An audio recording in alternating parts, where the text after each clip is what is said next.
Mari jemaat kita bangkit berdiri, kita mulai ibadah pagi hari ini.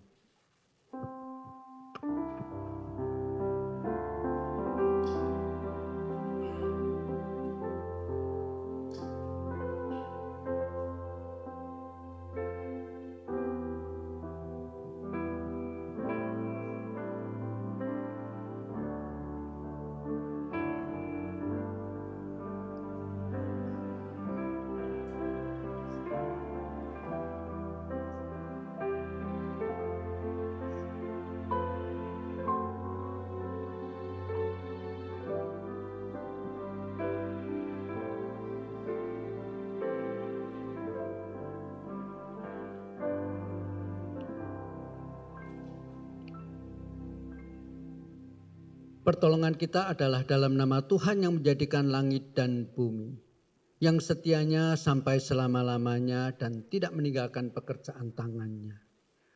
Turunlah kiranya atas kita sekalian, kasih karunia dan damai sejahtera dari Allah Bapa kita dan dari Tuhan kita, Yesus Kristus. Amin. Silakan duduk jemaat, dan kalau ada adik-adik sekolah minggu yang ada di dalam ruangan ini, silakan langsung ke lantai 4. Lantai 4 untuk merayakan Natal adik-adik sekolah minggu. Mari bersama-sama kita mempersiapkan diri dan hati kita.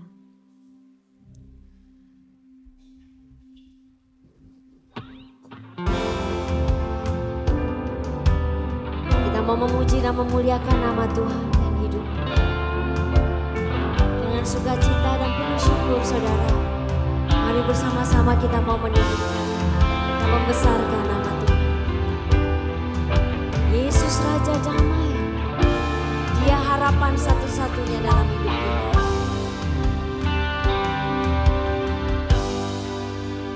Oh Yesusku, Engkaulah Raja Damai.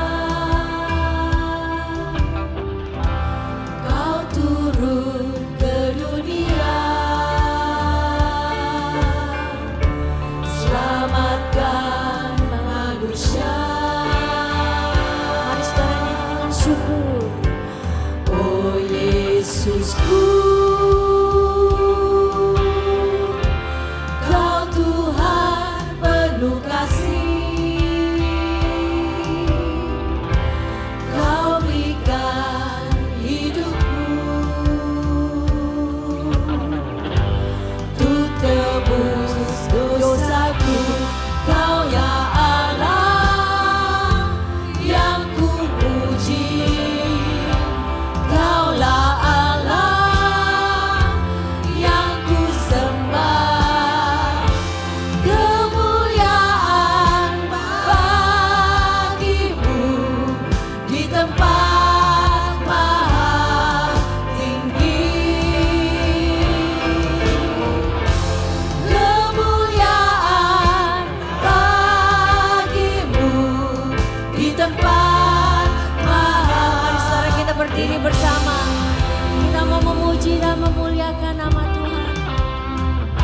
Dia Raja Damai yang sebentar lagi kita rayakan kehadirannya menjadi juru selamat manusia.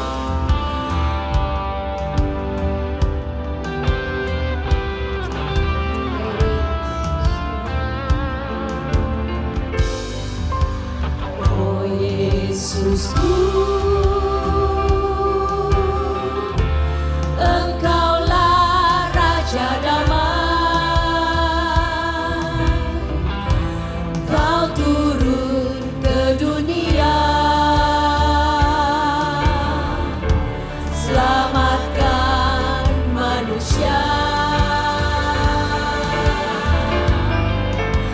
Oh Yesusku,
bagi Tuhan Yesus.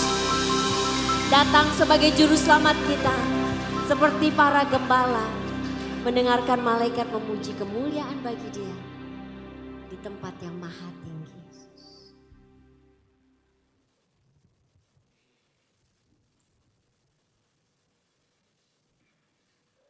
Seperti pujian yang baru kami naikkan.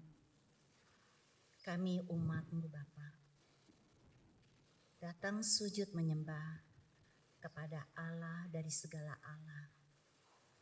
Allah yang maha kudus, Allah yang maha mulia, Allah yang begitu mengasihi umat-Nya, sehingga sudah rela datang ke dunia ini untuk menebus semua hutang dosa kami. Begitu berharganya kami di mata-Mu Bapa. Terima kasih. Kalau pagi ini kami dapat beribadah, bersekutu, dan juga melayani Tuhan. Semua karena kasih anugerah Tuhan. Kami bersyukur Tuhan untuk semua yang sudah Tuhan nyatakan dan memilih kami sebagai umat kesayangan. Kami juga bersyukur untuk setiap janji Tuhan, ya dan amin. Kalau Tuhan tidak pernah meninggalkan kami di dalam setiap langkah kehidupan yang sedang kami alami saat ini. Dan kami juga percaya Tuhan, rancangan-Mu adalah rancangan yang indah bagi kami semua. Dan penyertaan-Mu sungguh nyata di dalam kehidupan kami. Meski Tuhan, kami banyak mengalami ujian, pencobaan, badai topan di dalam kehidupan ini ya Tuhan. Tapi kami merasa tetap percaya dan tetap kuat penyertaan-Mu dan kasih-Mu tidak pernah menjauh dari kami. Itulah Tuhan penghiburan dan pengharapan kami. Pada saat ini Tuhan, kami juga mempersiapkan diri untuk mendengar sebagian kebenaran firman Tuhan yang akan disampaikan oleh hamba-Mu, Pendeta Oki Chandra. Kami percaya firman-Mu itu adalah kekuatan bagi kami semua. Firman-Mu itu Tuhan, pelita bagi kaki kami dan terang bagi jalan hidup kami. Persiapkan hati kami semua umat Tuhan untuk dilawat dan dijamah melalui kebenaran firman Tuhan. Terima kasih juga Tuhan, biarlah Tuhan memberkati setiap anak-anak Tuhan yang terlibat di dalam pelayanan ini, dimanapun Tuhan tempatkan. Biarlah setiap pujian penyembahan yang kami naikkan ya Tuhan, sebagai ucapan syukur. Dan Tuhan bertata di dalam pujian penyembahan ini. Bapa, tenangkan hati kami semua. Teduhkan hati kami. Kami siap berjumpa melalui kebenaran firman Tuhan. Kami siap bertemu muka melalui pujian penyembahan pada pagi ini Tuhan. Bapa, bila ada kuasa roh-roh yang bukan dari Tuhan, yang coba mengganggu, menghambat jalannya ibadah ini, kami bersahati menolak, menghancurkan dalam nama Tuhan Yesus Kristus. Terpujilah Tuhan Yesus. Engkau Allah yang maha mulia. Terima kasih Bapa. Hormat kemuliaan hanya bagi-Mu. Amin. Saudara sebelum duduk, mari kita boleh keluar dari bangku kita, tengok kanan kiri. Jumpai orang-orang yang mungkin belum pernah saudara jumpai dan sampaikan salam damai, sukacita Natal. Biarlah melingkupi kita semuanya. Tuhan Yesus memberkati, Tuhan Yesus menjaga. Sambil bersukacita.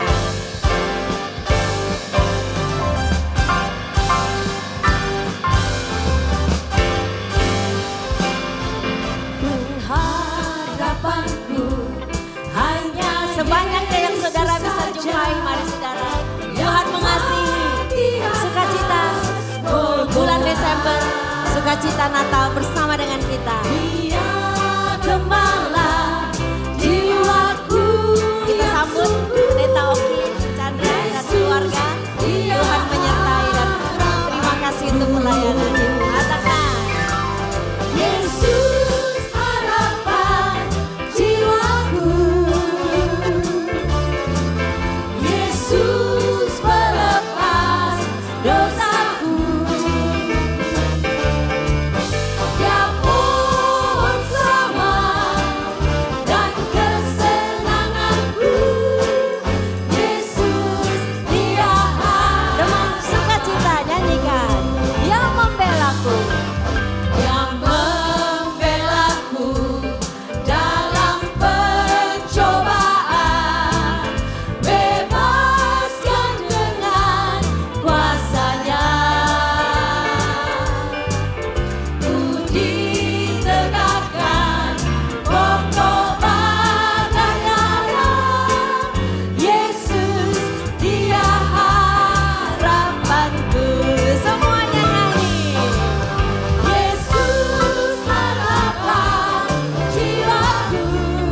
musik kita mau hitung berkat Tuhan. Mari saudara hitung dalam hatimu berkat Tuhan dalam hidupmu dan bersyukur.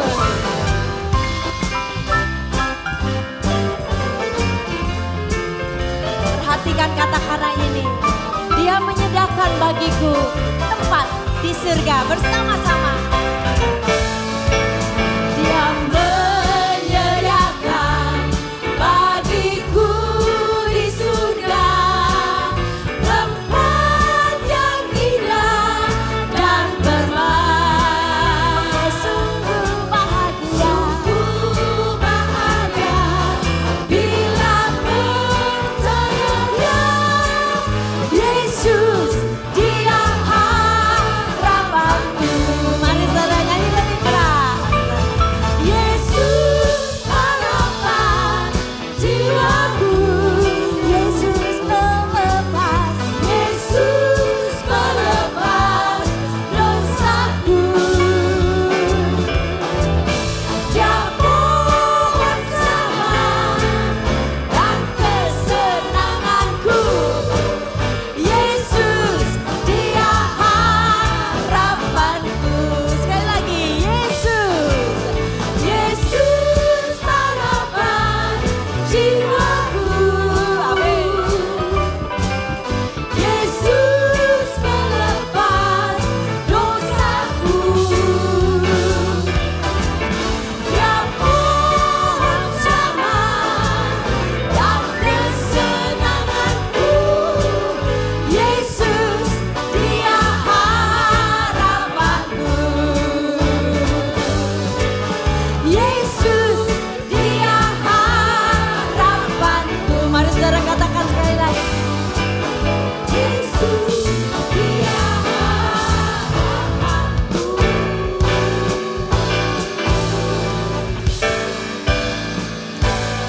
Haleluya.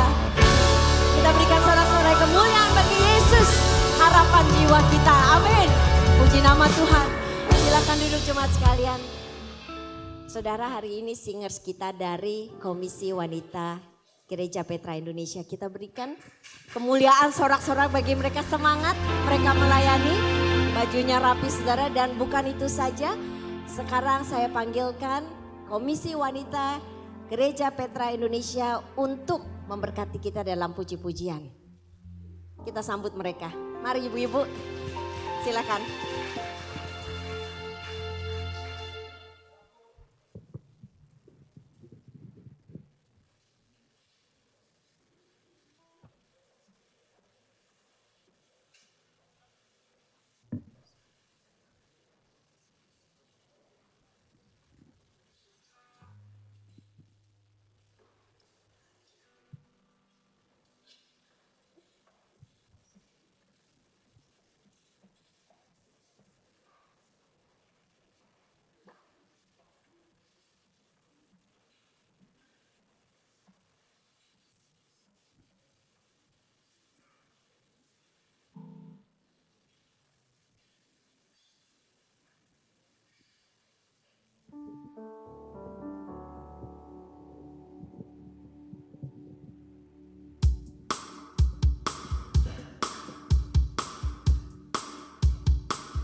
kita berikan tepuk tangan kembali kepada kaum ibu. Dan hari Selasa nanti saudara, kalau ada ibu-ibu di sini yang belum tahu, hari Selasa mereka merayakan Natal, so you see more of them, ya. Menyanyi dengan sukacita tanggal 10 Desember jam 10 pagi. Perayaan Natal Komisi Wanita Gereja Petra Indonesia. 10.30. Mereka ini dari gereja melayani setiap minggunya di gereja masing-masing. Tetapi mereka berkumpul hari Selasa untuk saling mendoakan dan saling mendukung. Mari kita memuji Tuhan, kita gak mau kalah ya saudara ya. Kita menyanyikan dengan sukacita. Lagu ini kita semua tahu. Kita nyanyikan dengan sukacita.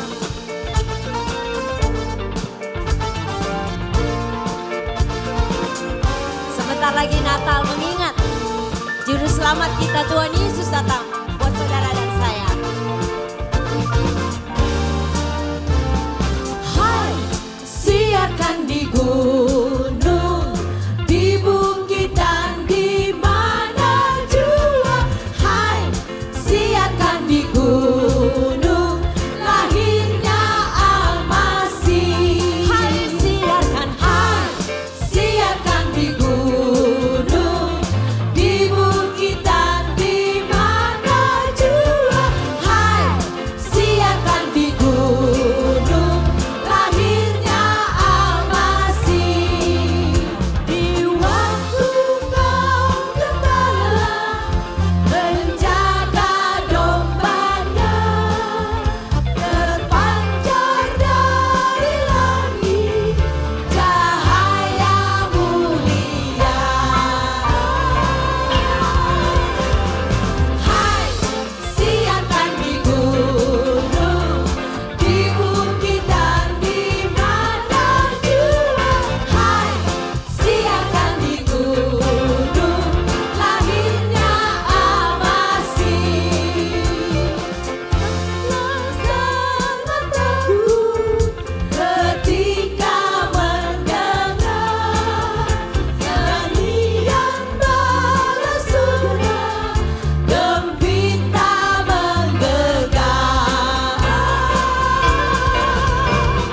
Hai, siarkan di gunung, di bukit dan di mana jua. Hai, siarkan di gunung, lahirnya Al-Masih. hai siarkan. Hai, siarkan di gunung, di bukit dan di mana jua. Hai, siarkan di gunung, lahirnya Al-Masih. Dengarin malumlah yang hina dan rendah, sampai yang selamat dunia. Semua hai, siarkan di gunung, di bukit dan di mana jua. Hai, siarkan di gunung, lahirnya Saudara nyanyikan lagi. Hai, siarkan di gunung. siarkan di gunung. Kita sebagai saksi-saksi Kristus. Di mana jua. Hai, siarkan di gunung, lahirnya Al-Masih. Lahirnya Al-Masih. Lahirnya Al-Masih. Hai, siarkan di gunung.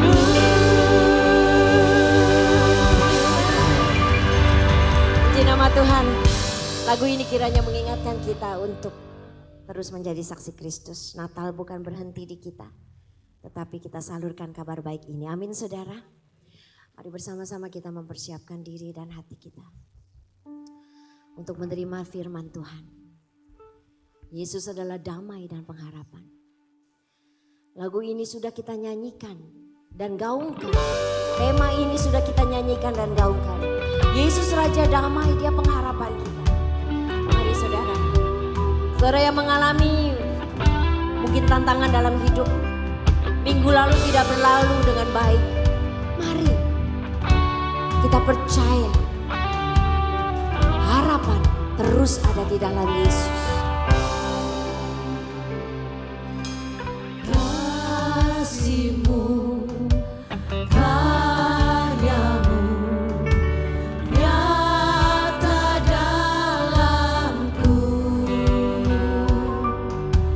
Kau pegang hidupku dalam tangan-Mu.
pergumulan kami.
Mari kita datang kepada Tuhan, kita kembali berdoa meminta Tuhan memberkati untuk perenungan firman Tuhan hari ini.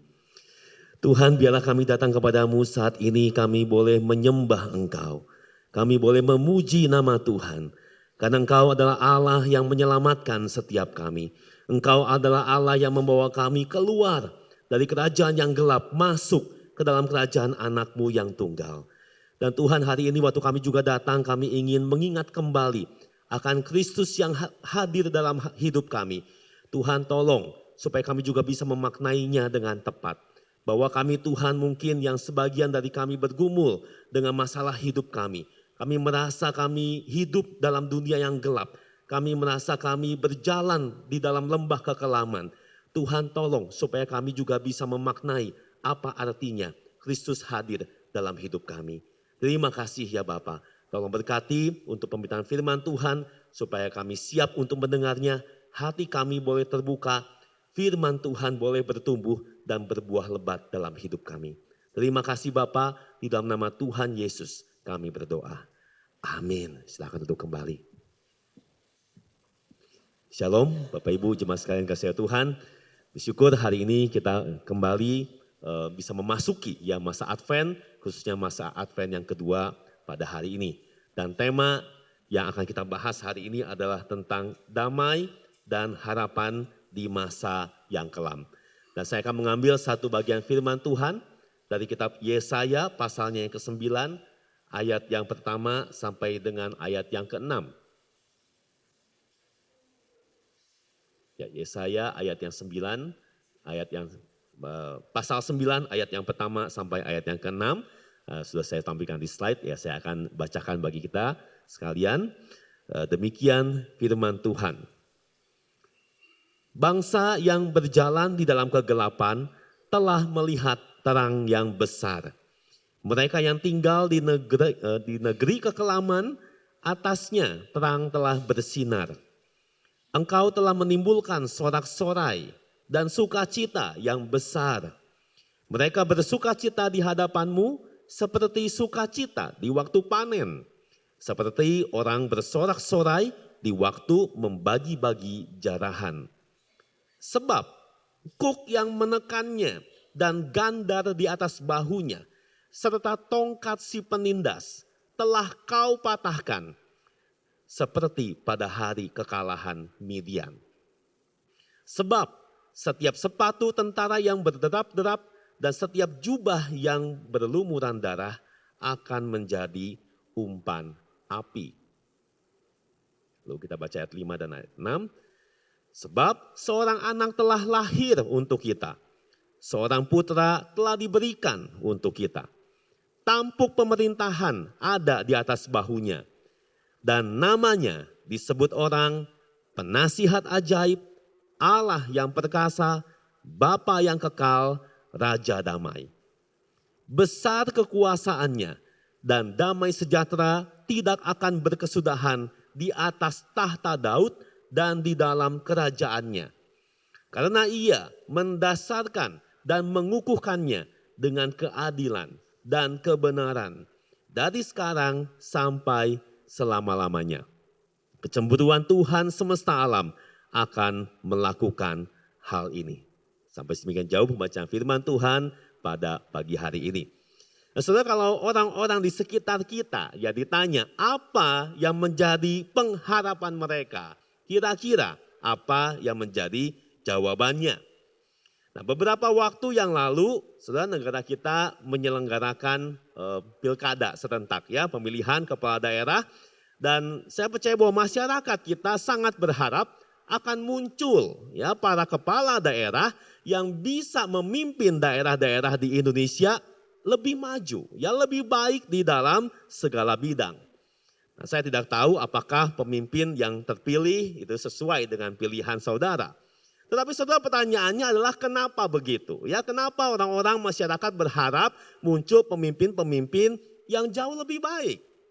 Terus mungkin sebagian orang sudah merasa lelah ya dengan performa pemerintahan bangsa.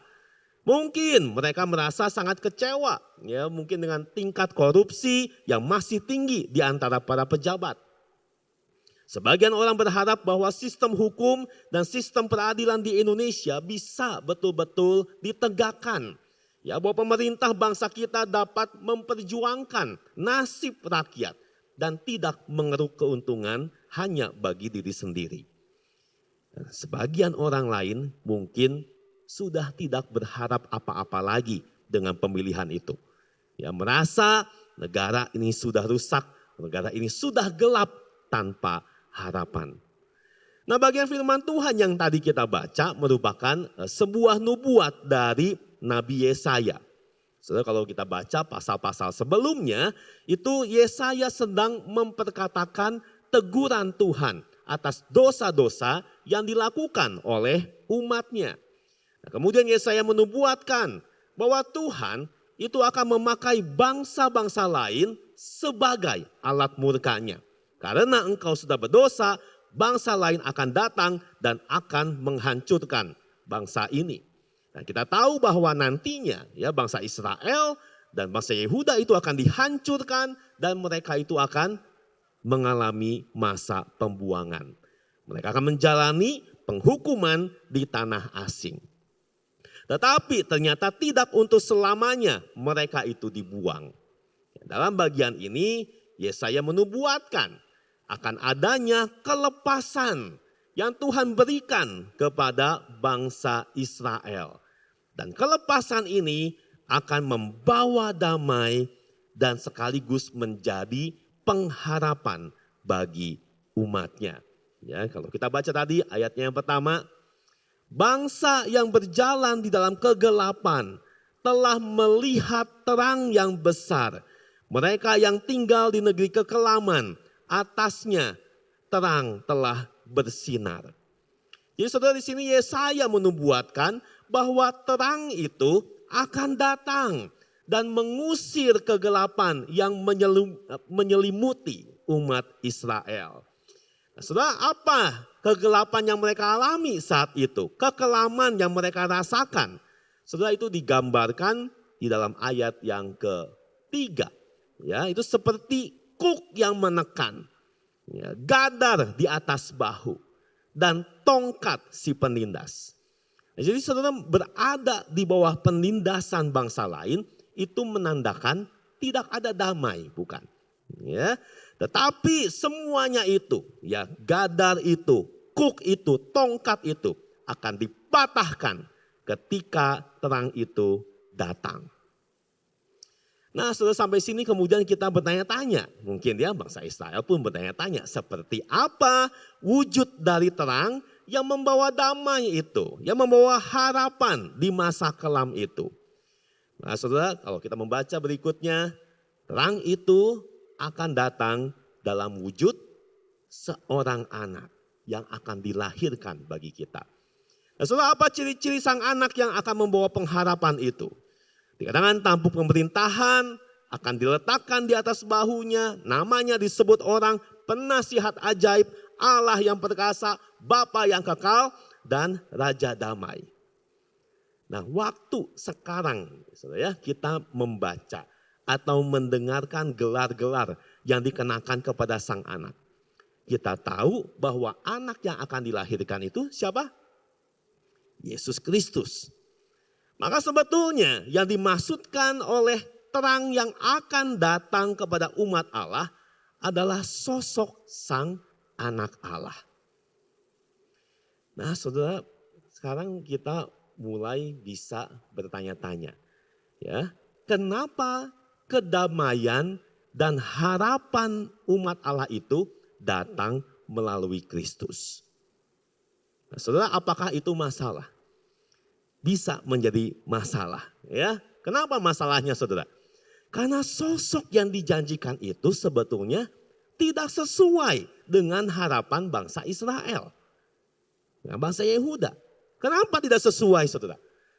Karena kelepasan yang mereka harapkan itu kelepasan apa? Kelepasan dari tekanan, dari penindasan bangsa lain. Ya, mereka ingin dilepaskan dari situasi gelap yang mereka rasakan dalam hal politik, dalam hal ekonomi, dalam hal militer. Mereka merasa tidak punya masa depan. Ya, maka mereka berharap akan seorang pemimpin yang bisa memberikan kemenangan dan kebebasan dari cengkraman bangsa lain.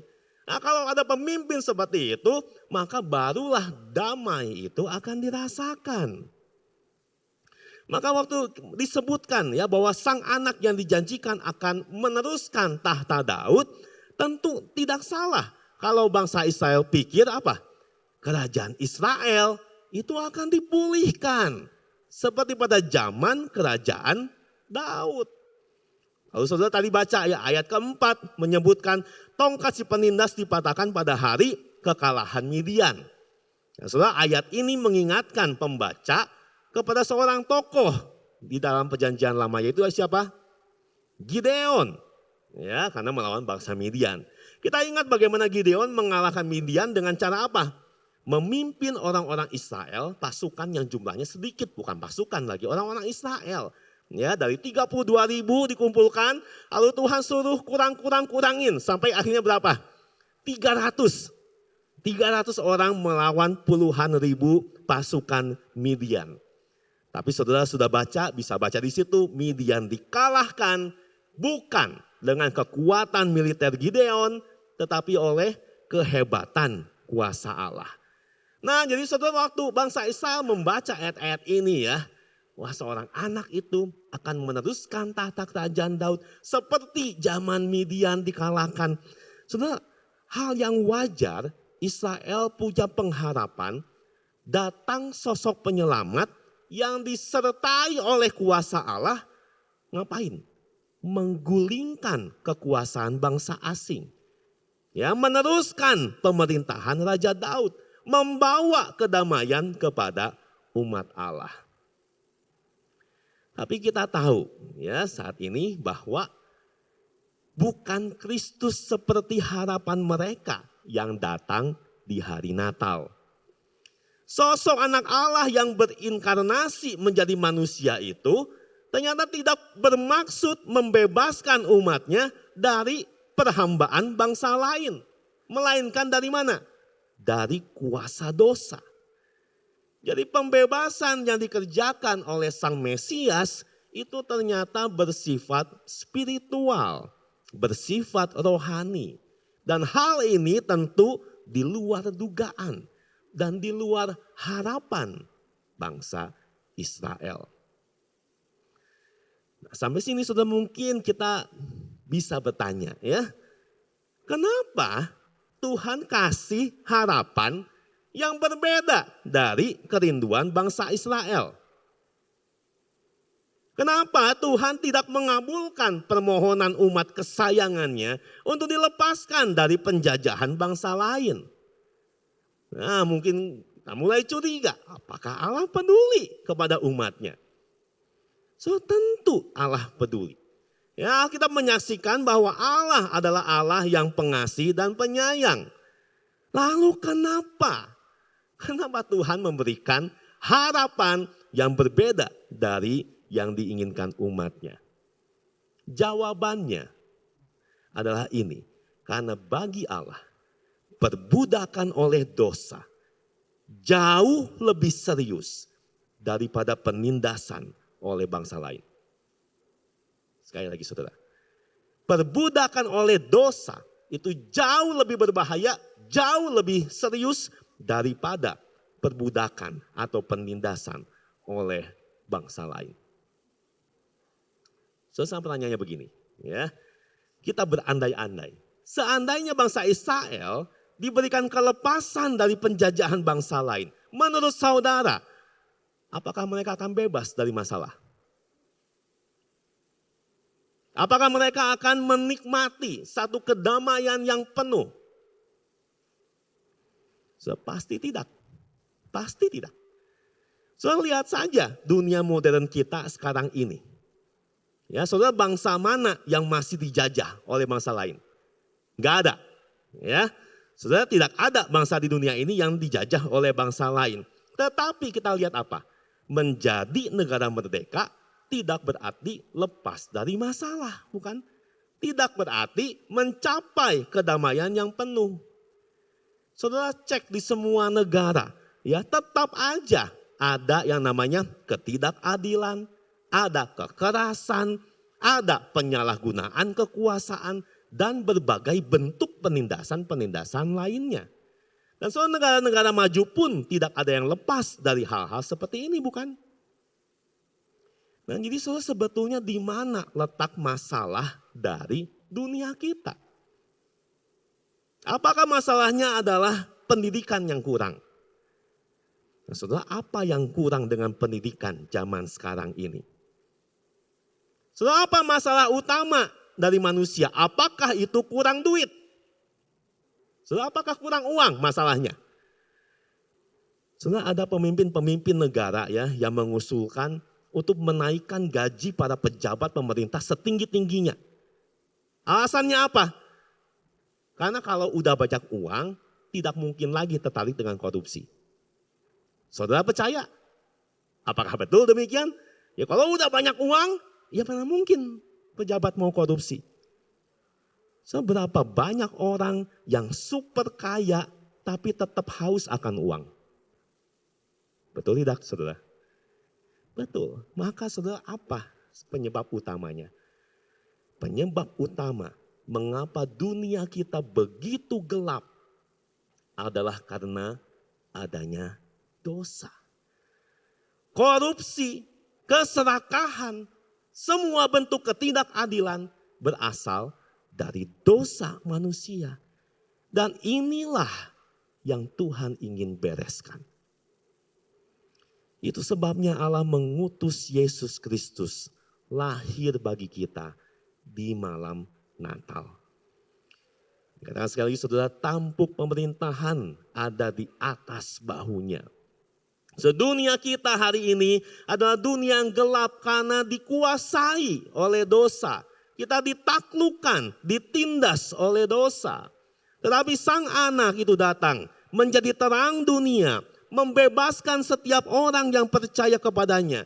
Sehingga orang-orang itu tidak lagi dicengkram oleh dosa. Melainkan hidup dalam kerajaan Allah. Dan mentaati Kristus yang adalah Raja. Maka saudara, tampuk pemerintahan itu ada di atas bahunya. Maka Kristuslah yang membawa damai, membawa harapan yang sejati bagi manusia yang tinggal dalam kekelaman.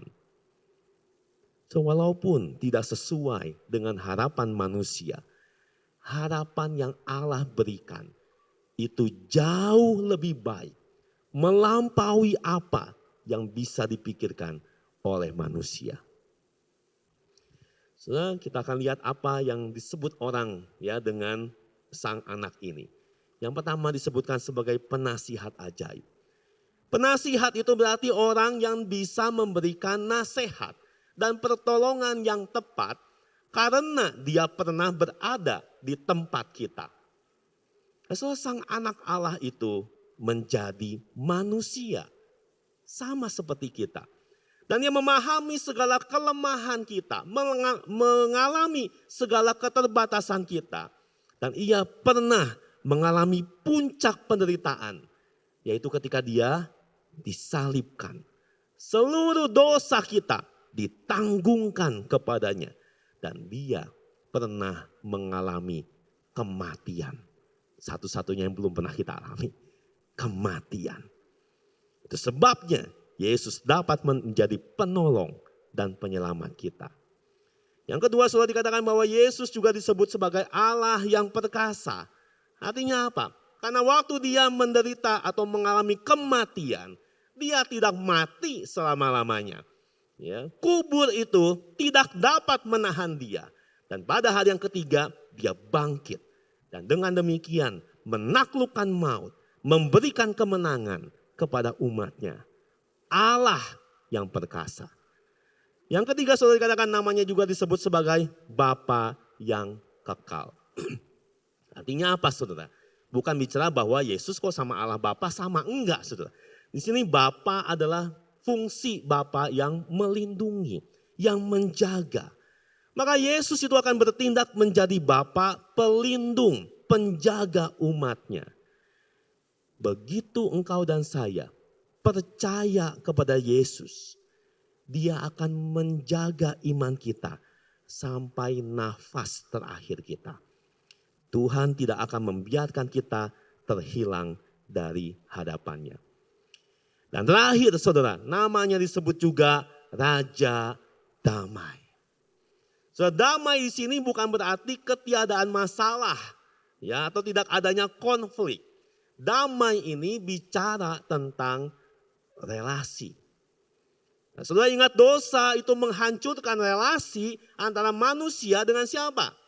Yang utama adalah dengan Tuhan. Maka waktu Yesus datang sebagai Raja Damai, itu artinya apa? Melalui karya penebusannya, Yesus memulihkan relasi kita dengan Allah Bapa. Engkau dan saya yang tadinya adalah musuh Tuhan, didamaikan oleh darah Kristus. Saudara, inilah anak yang akan dilahirkan untuk kita dan sudah lahir, Yesus Kristus. Saudara, bagaimana respons kita terhadap damai dan harapan yang Allah sediakan ini? Saya ingin share ada 2 respon ya yang bisa kita berikan. Yang pertama, saudara, hati kita seharusnya dipenuhi oleh sukacita yang besar. Ketika kelepasan itu datang, maka bangsa Israel mengalami sukacita yang luar biasa. Ya, saya menubuatkan, ya, menggambarkan rasa sukacita itu seperti sukacita di waktu panen. Sudah kita bisa membayangkan berapa lama waktu yang dibutuhkan seorang petani dari dia menanam sampai bisa menuai hasilnya di waktu panen. Betapa bersukacitanya dia. Mungkin seperti merintis sebuah usaha ya, sampai akhirnya dari bangkrut-bangkrut, dari susah sekali, dari nol sampai akhirnya usaha itu sukses dan berhasil. Sukacita itu juga digambarkan seperti orang yang bersorak di waktu membagi-bagi jarahan perang. Mungkin kita nggak pernah terlibat dalam peperangan betulan ya. Kebanyakan kita mungkin lahir sesudah 45 ya. Kita nggak tahu seperti apa perang. Tapi kita bisa bayangkan sedikit. Ya, betapa bersukacitanya pasukan yang menang perang dan membagi-bagi jarahannya.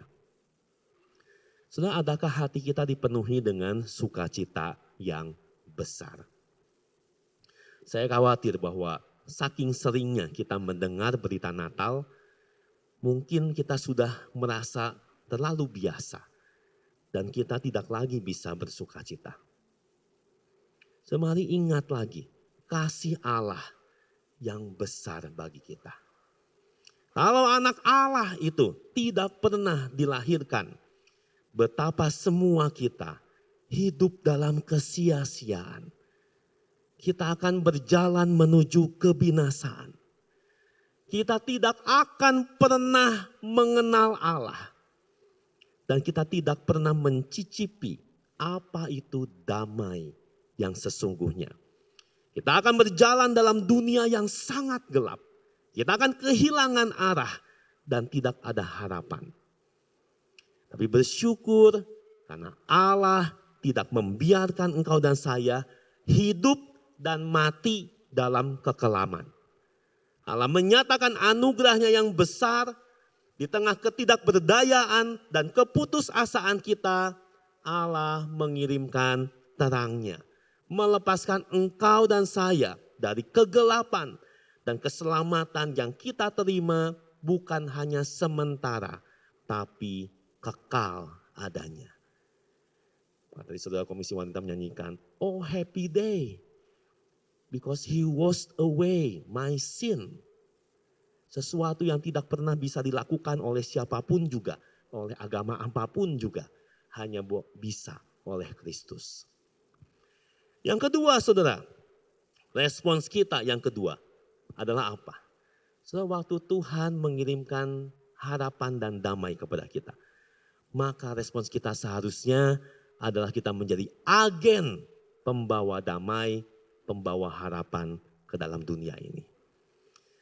Saudara, seringkali yang manusia harapkan adalah bahwa Allah mengubah situasi atau kondisi di sekeliling orang itu. Bangsa Israel ketika menghadapi penindasan, saudara, mereka sangat mungkin berharap ada penyelamat yang melenyapkan si penindas. So, demikian halnya seringkali itu yang kita rasakan. So, mungkin kita berharap ekonomi dunia itu membaik supaya kita bisa hidup lebih makmur. Atau mungkin engkau dan saya mengalami situasi keluarga yang penuh dengan konflik. Kita berdoa, kita berharap supaya Tuhan mengubah. Mengubah siapa? Pasangan kita, mengubah anak-anak kita, mengubah orang tua kita.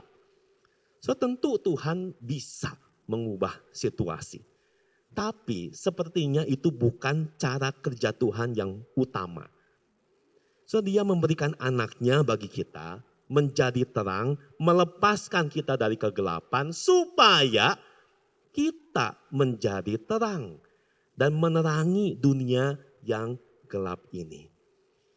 Maka saudara, kita dipanggil menjadi terang, membawa damai dan harapan kepada dunia yang kelam. Yesus sendiri pernah berkata, kamu adalah terang dunia.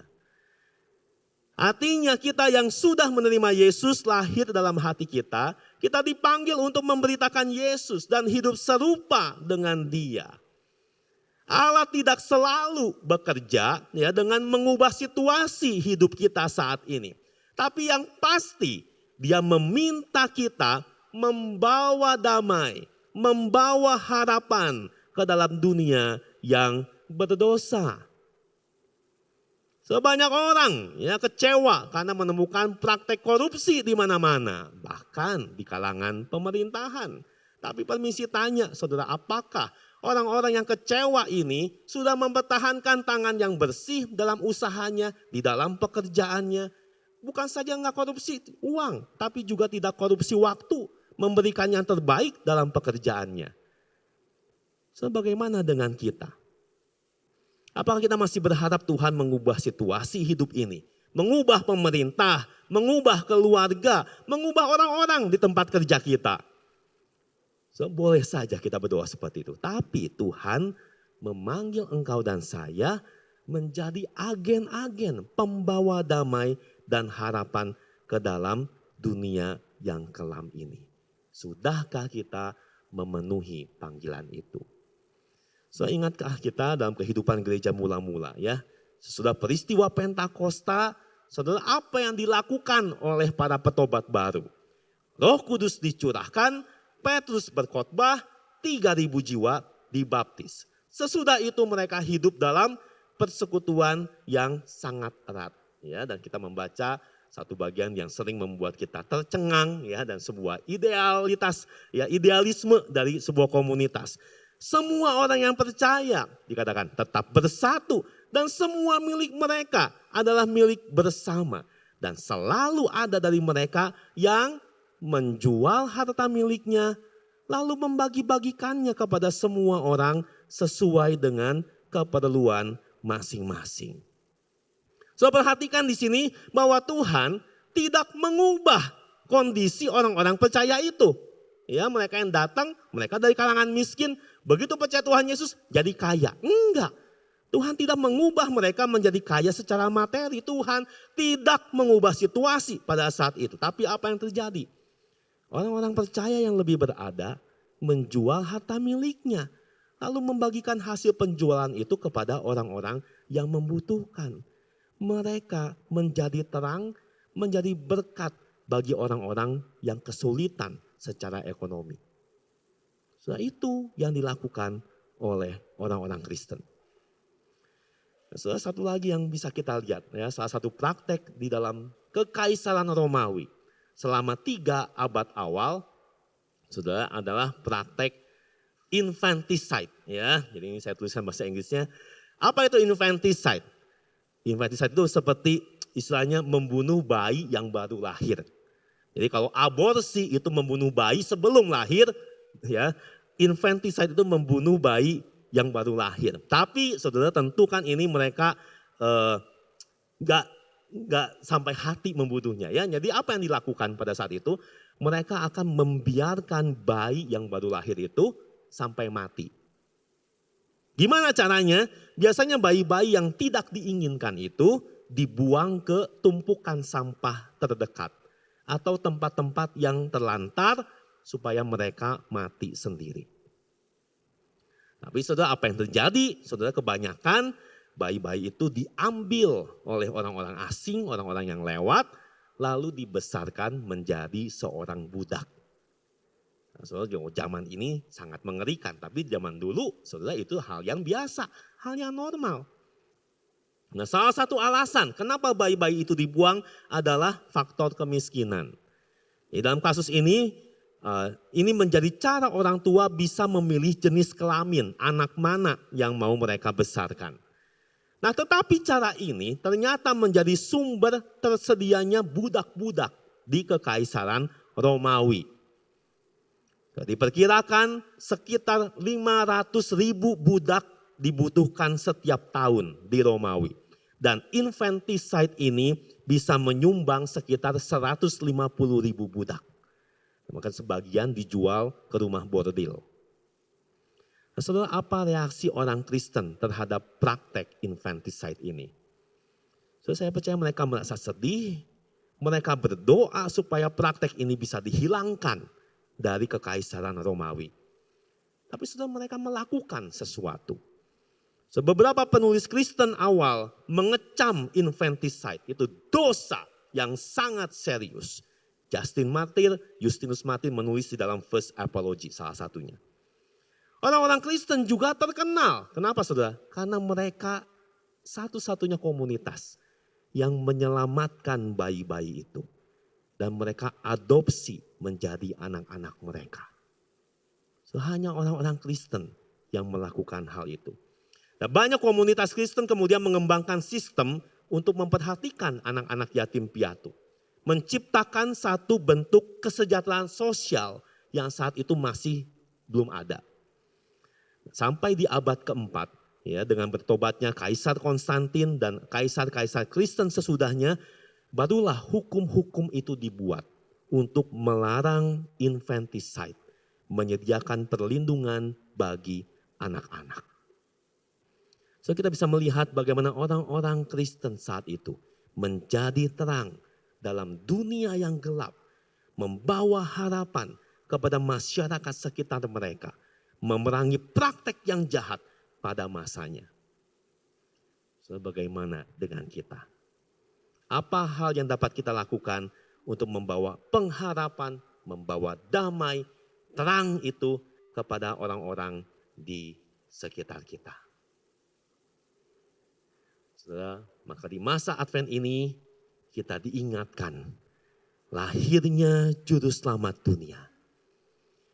Mari hari ini kita kembali mensyukuri lahirnya Kristus yang membawa damai, membawa pengharapan yang sejati, yang melebihi semua harapan semu yang ditawarkan oleh dunia.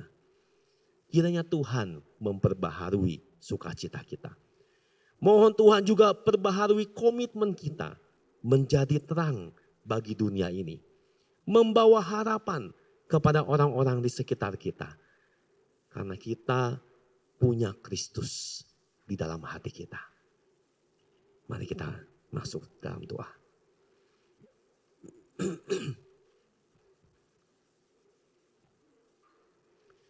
Sebenarnya kita boleh merefleksikan akan firman Tuhan yang kita dengar pada pagi hari ini.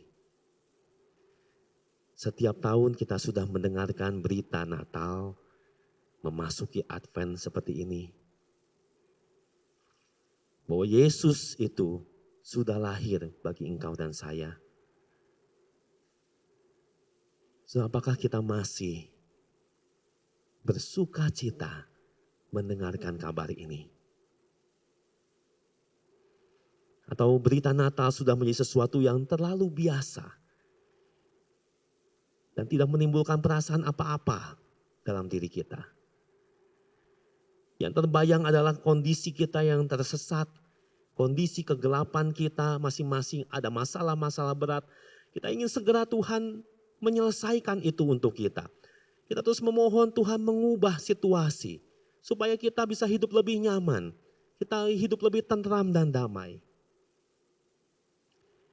Tapi Tuhan sudah sediakan sebetulnya yang terbaik untuk engkau dan saya. Yesus Kristus itu penasihat ajaib. Allah yang perkasa.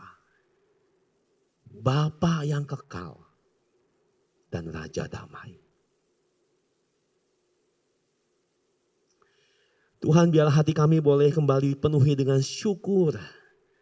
Karena Tuhan Yesus sudah lahir bagi kami. Kami orang-orang yang berdosa, kami orang-orang yang hidup dalam dunia yang gelap. Tapi kami sendiri sebetulnya punya hati yang gelap.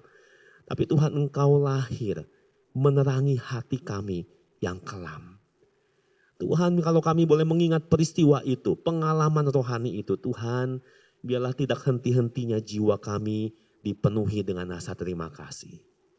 Dan kalau Tuhan, sebagian dari kami mungkin belum pernah mencicipi terang dunia itu. Kami belum pernah mengalami apa artinya Yesus lahir dalam hati kami. Dan kalau Engkau menggerakkan ke hati kami saat ini, untuk boleh percaya kepada Tuhan Yesus. Tuhan, biarlah jiwa kami boleh merespons dengan tepat. Dan Tuhan, kami juga berdoa. Seringkali kami terus memohon Tuhan mengubah situasi kami. Tapi kami tidak sadar bahwa kami juga adalah agen-agen pembawa damai. Agen-agen pembawa harapan ke dalam dunia yang gelap ini. Tuhan tolong kami. Seringkali tugas menjadi terang seperti ini bukanlah tugas yang mudah. Tugas yang menyenangkan. Mungkin akan mendatangkan banyak caci maki dari orang lain. Orang-orang yang tidak setuju dengan prinsip hidup kami. Tapi Tuhan, biarlah tetap kami boleh membawa terang itu. Kami ingin membawa damai, berita Kristus dan harapan ke dalam dunia yang gelap ini. Terima kasih ya Bapak, kami bersyukur dalam nama Tuhan Yesus kami berdoa. Amin.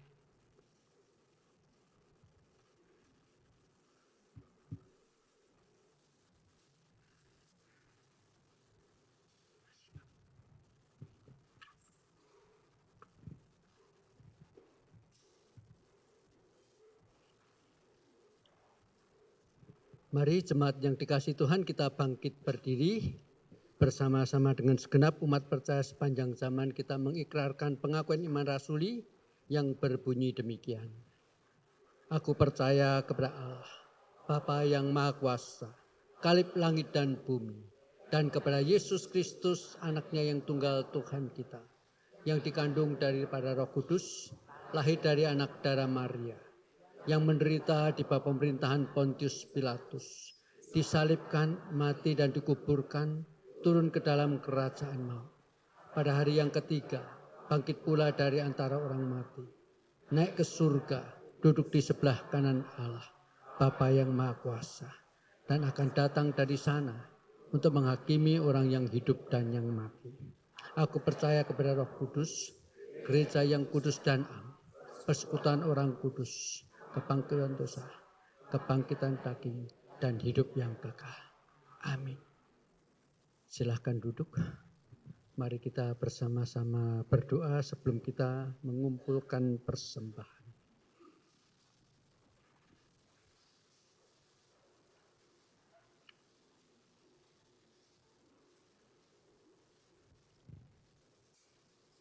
Betapa besar ya Tuhan kasih, anugerah, dan limpahan berkat-Mu atas setiap kami. Secara jasmani Engkau memberikan kecukupan kepada kami sehingga kami boleh digambarkan seperti domba yang dibaringkan di rumput yang hijau, di tepi air yang jernih.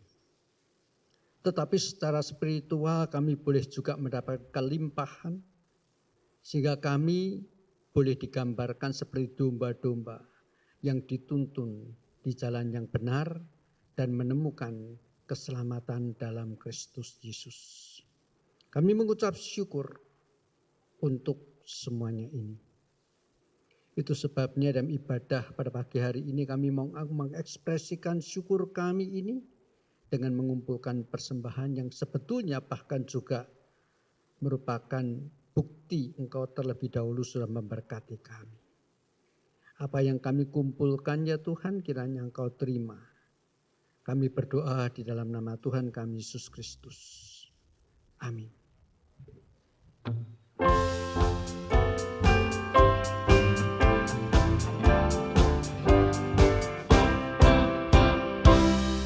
Damai yang padaku tak diberikan dunia, tak dapat diambilnya pun.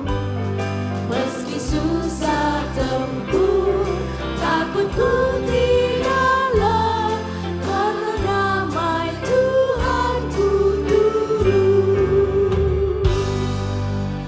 Damai yang diberinya sangat besar, damai yang jadikan hati gemar.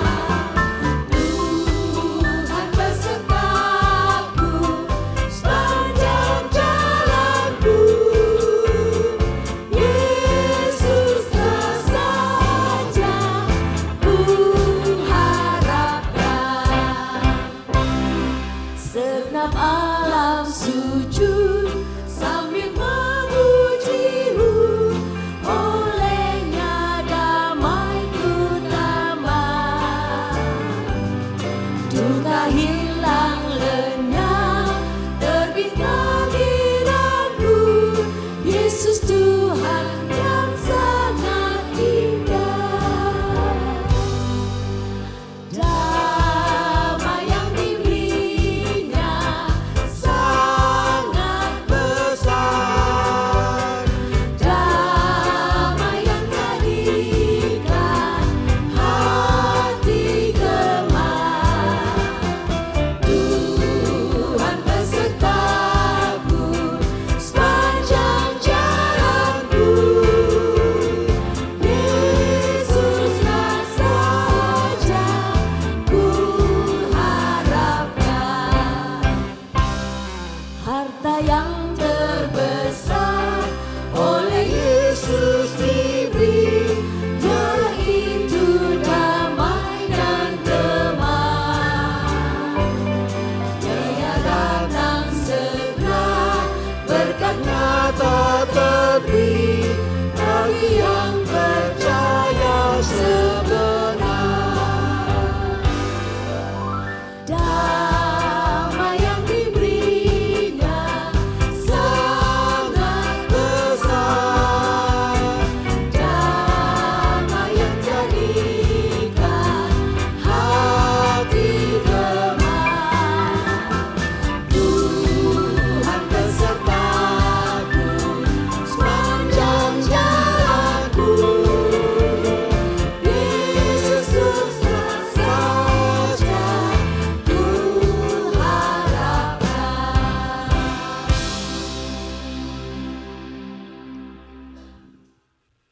kita pernah hidup dalam kegelapan tanpa damai sejahtera. Dan tidak mendapatkan bagian di dalam kekekalan, tetapi ketika berjumpa dengan Tuhan, kita memperoleh semuanya. Tapi di sekitar kita masih banyak orang yang hidup di dalam penderitaan, kegelapan dunia yang berdosa, dan tanpa pengharapan dan kekuatan di dalam Allah. Tanggal 24 Desember, tanggal 25 Desember ada perayaan Natal sore hari tanggal 24, kebaktian Natal pagi hari tanggal 25. Tidak bisa dipungkiri itu menjadi satu saat yang tepat dan mudah untuk kita mengajak orang-orang mendengar Injil keselamatan dalam Kristus Yesus. Jangan lupa pakai kesempatan itu. Bahwa orang-orang yang khususnya belum mengenal Tuhan. Kalau boleh sedikit sharing, kemarin saya tanggal berapa ya, hari Kamis itu tanggal 5. Mengadakan kebaktian Natal, perayaan Natal di sebuah gedung sewa. Jemaat kami sendiri dari Gereja Seribu Salib yang setiap Sabtu kebaktian di kuburan itu 160. Tetapi kami berhasil mengundang sekitar yang hadir kecuali jemaat sendiri itu 400 orang. Berarti adalah orang-orang yang sebagian besar belum mengenal Tuhan. Agak gampang karena Natalan. Tapi ngundang di kuburan, di kebaktian di gereja, pol-polnya ya 175.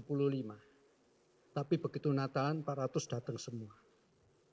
Jadi saya himbau jemaat boleh undang, jangan khawatir kalau tanggal 24 seorang undang teman ini, gedung ini belum penuh pasti. Masih cukup. Kalau pun nggak cukup, gampang kok, pintu tinggal dibuka. Ya, gampang, nanti bisa lantai bawah kasih CCTV, kasih apa bisa kok semua. Amin. Amin itu berarti ada tindakan selanjutnya.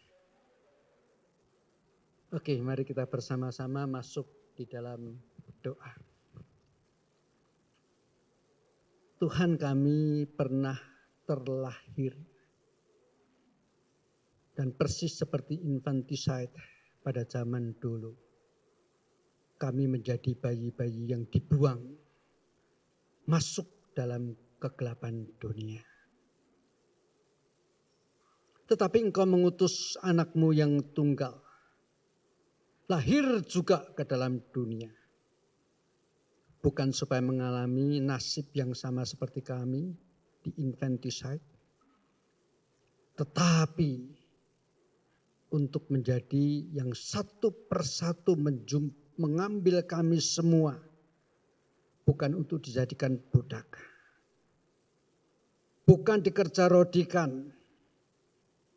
Tetapi diadopsi menjadi anak-anak-Mu. Tak pernah ada kasih seperti ini ya Tuhan di dalam dunia ini kecuali kasih yang daripada-Mu. Tak ada kasih yang tidak dapat diekspresikan kecuali kasih-Mu ya Tuhan. Tetapi itu kami alami. Oleh karenanya ya Tuhan, sepanjang 1 bulan Desember ini Tuhan melalui Advent pertama, kedua, ketiga dan sampai pada hari Natalnya. Berikanlah sekali lagi Tuhan damai sejahtera-Mu yang melimpah-limpah di dalam hati kami, yang melampaui segala akal, yang membuat kami boleh dilihat oleh orang-orang di sekitar kami ada sesuatu yang berbeda, yang terekspresi dari wajah kami, yang terekspresi dari perilaku kami. Dan biarlah sekali lagi ya Tuhan, melalui semua yang kami lakukan sepanjang bulan ini, mereka melihat terang Tuhan memancar di dalam kehidupan kami. Tuhan, ini doa kami. Itu sebabnya kami serahkan ya Tuhan, perayaan Natal pada tanggal 24 dan 25 kami bawa dalam doa pada pagi hari ini Tuhan. Supaya sekian banyak orang-orang yang masih hidup di dalam kegelapan yang tidak pernah tahu bahwa mereka sedang berjalan menuju kegelapan dan kebinasaan. Orang-orang itu boleh kami bawa datang ke tempat ini dan seperti kami semua. Akhirnya karena pendengaran akan firman Kristus Yesus boleh mendapatkan iman yang menyelamatkan. Boleh mendapatkan damai dan pengharapan sejati. Karena itu Tuhan berkatilah. Persiapkan setiap kami yang akan berbagian di dalam perayaan Natal tahun tanggal 24 maupun tanggal 25 yang akan datang. Bahkan bukan di gereja ini saja ya Tuhan. Tetapi di berbagai gereja di seluruh dunia. Biarlah perayaan dan kebaktian Natal bukan hanya sekedar memperingati. Tetapi mensyukuri bahkan memberitakan datangnya damai sejahtera di dalam Kristus Yesus. Itu sebabnya untuk kami sendiri yang sudah mendapatkan begitu banyak berkat-berkat daripadamu. Cukup kami berdoa seperti yang kau ajarkan. Bapa kami yang di surga, dikuduskanlah namamu, datanglah kerajaanmu, jadilah kehendakmu di bumi seperti di surga. Berikanlah kami pada hari ini makanan kami yang secukupnya dan ampunilah kami akan kesalahan kami. Seperti kami juga mengampuni orang bersalah kepada kami. Dan janganlah membawa kami ke dalam pencobaan, tetapi lepaskanlah kami daripada yang jahat. Karena Engkau yang punya kerajaan dan kuasa dan kemuliaan sampai selama-lamanya. Amin. Mari kita bangkit berdiri. Bagi Bapa, Anak dan Roh, puji, hormat dan mulia, dulu sekarang tak berubah, hingga selama-lamanya.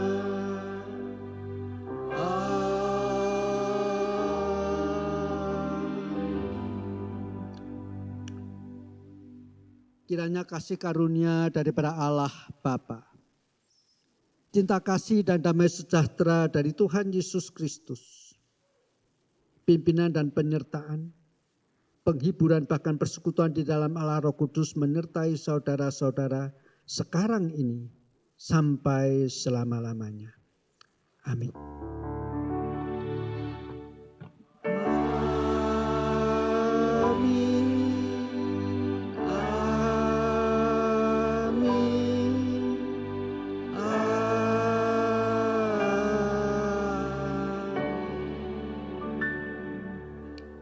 Silahkan duduk, doa teduh.